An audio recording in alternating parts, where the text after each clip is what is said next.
안녕하십니까. 6월 23일 저녁 김경국TV 시작하겠습니다. 이스라엘과 이란 전쟁이 발발하고 미국이 개입하면서 민주당의 반미 행보가 본격화되고 있다는 조짐이 포착되고 있습니다. 민주당 중진 의원들이 나서서 이스라엘의 이란 공격을 비난하면서 노골적으로 반미 친중 성향을 드러내고 있습니다. 특히 육선 중진으로 법무장관을 지내고 당대표까지 맡았던 추미애 의원이 연이어 미국의 전략폭격기 출동과 이스라엘 지원에 대해서 강하게 비판하고 나섰습니다. 미국과 혈맹관계인 대한민국의 여당 의원으로서는 굉장히 부적절한 발언들이라고 지적하지 않을 수 없습니다. 특히 이란은 중국의 지원을 받는 국가입니다. 이번 전쟁 자체가 그래서 미중 대리전 양상으로 비춰지는 가운데 추미애의 언행은 사실상 중국 편에 서고 있는 그런 모습으로 비춰질 수밖에 없습니다. 문제는 이 같은 추미애의 행동이 추미애 개인이 아니라 이재명 정부의 외교적 입장으로 비춰질 수 있다는 점입니다. 추미애는 22일 페이스북에 견제가 사라진 미국의 운전대라는 제목의 글을 통해서 미국의 이란 폭격은 이스라엘과 이란 전쟁에 직접 개입하는 것에도 불구하고 물리적 충돌이라고 의미를 축소시키고 있다. 견제 권한을 가진 미국 의회는 뭐하나 궁금하다, 이렇게 얘기했습니다. 미국의 이란 폭격을 반대한다는 의미입니다. 추미애는 또 미국을 공격하지 않은 이란을 직접 공격한 것은 정당성이 없는 국제법상 용납되지 않은 예방 공격이다, 국제법 위반이다 라고도 주장했습니다. 지난 17일에는 미국은 이스라엘에게 어떤 전쟁 지원도 하지 않아야 한다라면서 트럼프 대통령이 이스라엘 지원을 통해서 사실상 참전할 경우 미국은 장기전의 수렁에서 헤어나올 수 없게 될 것이다 라고 미국을 압박하기도 했습니다. 민주당 최다선 의원으로서 국회의장 자리를 놓고 우원식 의장과 기루기도 했던 추미애가 미국 트럼프 정부를 향해서 더 이상 이스라엘의 편을 들면 안 된다면서 이스라엘에 대한 전쟁 지원을 그만두라고 촉구하고 나선 것입니다. 또 이란이 핵무기 개발 완성에 임박했다는 증거가 없다고도 주장했습니다. 우리나라 좌파 정권의 그 같은 안일한 생각이 북한의 핵무기 개발을 조장해왔는데 추미애는 아직도 그 같은 생각을 가지고 있는 것입니다. 중동전쟁은 중국의 후원을 받는 이란과 미국의 후원을 받는 이스라엘의 대결 구도로 사실상 미중 대결의 축소판이란 평가가 일반적입니다. 굳이 전문가가 아니라고 하더라도 지금 돌아가는 정세가 미국과 중국의 대리전이라고 봐도 크게 무리가 없다는 분석이 대체적입니다. 그래서 한미동맹을 외교의 근간으로 하는 우리 정부는 전쟁을 반대하고 조속히 평화가 정착되길 바란다는 정도의 원론적인 입장을 취하는 것이 바람직하다고 외교 전문가들이 지적하고 있습니다.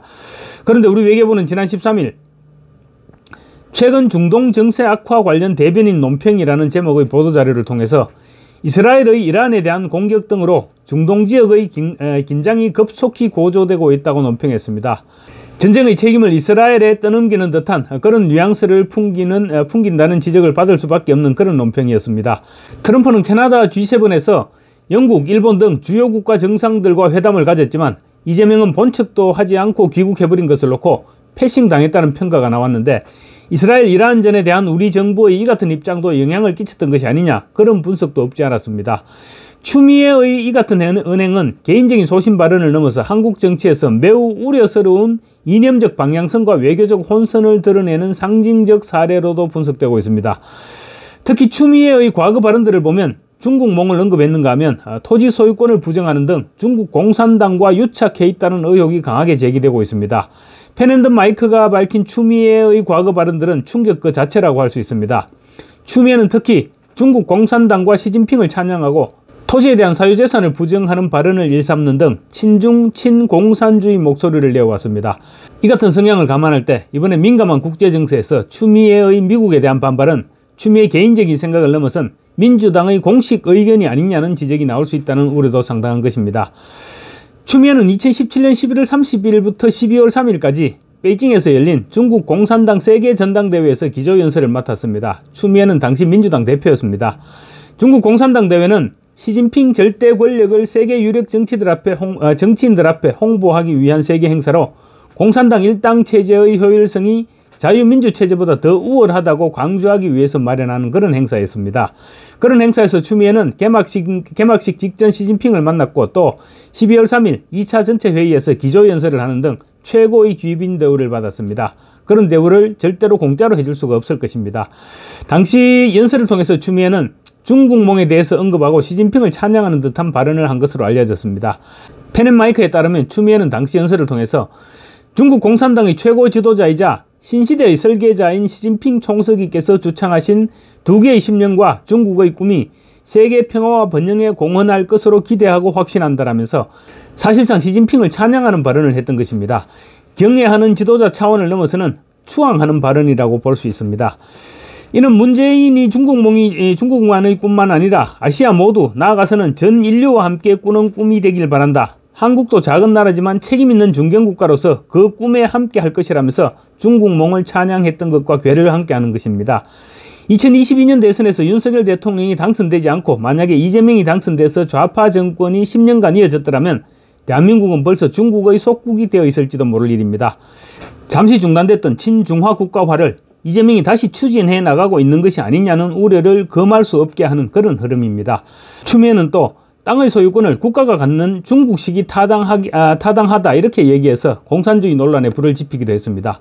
2017년 10월 당대표 시절에 기자단 오찬중 이런 말을 했습니다. 19세기 헨리 조지는 생산력이 아무리 높아져도 지대가 함께 높아진다면 임금과 이자는 상승할 수 없다고 일갈했다라면서 토지는 토지대로 임대료는 임대료대로 우리 민생 현장 곳곳에서 불평등과 양극화의 고통을 증가하는 지대 추구의 덫을 이제 걷어내야 한다라고 말했습니다. 그러면서 헨리 조지가 살아있다면 토지 사용권은 인민에게 주고 소유권은 국가가 갖는 중국 방식을 지지했을 수도 있다라면서 땅의 사유재산을 부정하는 듯한 발언을 했습니다. 추미애의 같은 토지 공개념 발언은 사유재산을 부정하는 것으로 현대에는 공산주의 국가가 아니라면 적용할 수 없는 모델이기도 합니다. 특히 사유재산 부정은 헌법에서 보장하는 자본주의에 정면적으로 반하는 내용이기도 합니다. 추미애는 2017년 8월 민주당 대표 취임 1주년 때는 민주당이 최소 20년 이상 연속 집권하는 것이 목표라고 밝히기도 했습니다. 이어 2018년 1월 30일 민주당 팟캐스트에서도 적폐청산이 어떻게 5년 안에 다 되겠느냐, 한 20년은 집권해야 정말 우리 일상 적폐부터 다 고쳐낼 수 있다라고도 말했습니다. 장기 집권에 대한 민주당의 열망이 당대표 입에서 직접 나왔던 것입니다. 장기 집권론은 민주적 퇴행을 초래할 수 있는 위험한 발상입니다. 권력의 영속성을 목표로 한 체제 개조적인 발상은 좌파 정당의 이상주의를 넘어선 제도 파괴적인 접근일 수 있기 때문입니다. 아마 이재명은 또 장기 집권을 획책할 것이고 한 발짝 더 나아가서 이재명 본인이 장기 집권을 하는 방안을 강구해 나갈 것이라는 우려가 폭증하고 있습니다. 추미애가 페이스북을 통해서 미국의 이란 공격을 비난한 시점도 주목됩니다. 이재명과 트럼프의 회동이 무산되면서 나토 정상회의에는 반드시 참석해야 한다는 주장이 압도적이었지만 이재명은 국내 현안 집중과 중동 문제 등 불확실성을 이유로 불참 입장을 결정했습니다.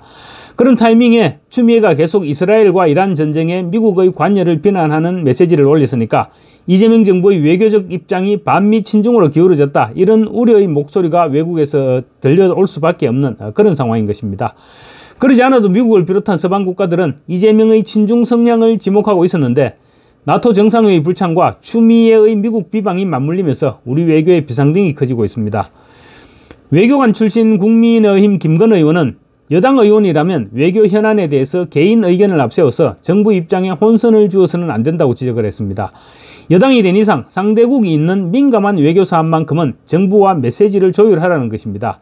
대한민국은 북핵의 위협 속에서 사는 동시에 미국의 핵우산에 기대고 있으며 미국의 글로벌 포괄적 동맹국으로서 이스라엘 전쟁과 결코 무관한 국가라고 할 수 없다고도 지적을 했습니다. 세계 평화가 어떠니 국제법이 어떠니 하는 말로 트럼프를 자극하는 것은 우리 안보는 물론이고 국익에 전혀 도움이 되지 않는다는 말입니다. 결과적으로 추미애의 행동이 개인적인 돌출 행동이 아니고 이재명 정부의 공식 입장이라는 메시지가 미국 측에 전해질 위험이 있다는 것입니다. 그런데 그런 행동을 하는 것이 추미애 한 사람이 아니라는 것이 문제입니다. 여당 대표로 출마한 정청래도 지금 어설픈 평화론을 앞세우면서 미국의 이스라엘 지원을 반대한다는 입장을 밝히고 있기는 마찬가지입니다. 정청래는 페이스북에 이재명의 평화론을 그대로 옮겨놓았습니다. 정청래는 평화를 위한 길은 따로 없다. 평화가 곧 길이다. 평화로 전쟁을 막을 수는 있지만 전쟁으로 평화를 살 수는 없다. 아무리 값비싼 평화도 값싼 전쟁보다 낫다. 미국의 전쟁을 반대한다. 그러면 안 된다. 전쟁 방지를 위한 대화에 나서라고 주장을 했습니다. 문제는 추미애나 정청래의 이 같은 주장에 대해서 민주당 내에서 아무도 반대 목소리를 내지 못할 것이라는 점입니다. 아무리 값비싼 평화도 값싼 전쟁보다 낫다는 것은 이재명의 지론입니다. 누가 감히 이재명의 지론에 맞설 수 있겠습니까? 그런데 그런 상황이 지속되면 여당 전체가 미국의 이란 공격에 반대하는 것으로 내비칠 수 있고 결국은 한미동맹에 치명적인 결과를 가져올 수 있다는 사실입니다. 더 큰 문제는 여당 중진 의원들의 반미 기류에 이재명이 입을 닫고 있다는 것입니다. 이번 나토 정상회의 불참과 이스라엘-이란 전쟁으로 새로운 안보 리스크가 시작된 것이란 우려가 일고 있습니다. 민주당과 이재명 정부의 정체성에 대한 심각한 의구심이 제기되고 있는 것입니다. 감사합니다.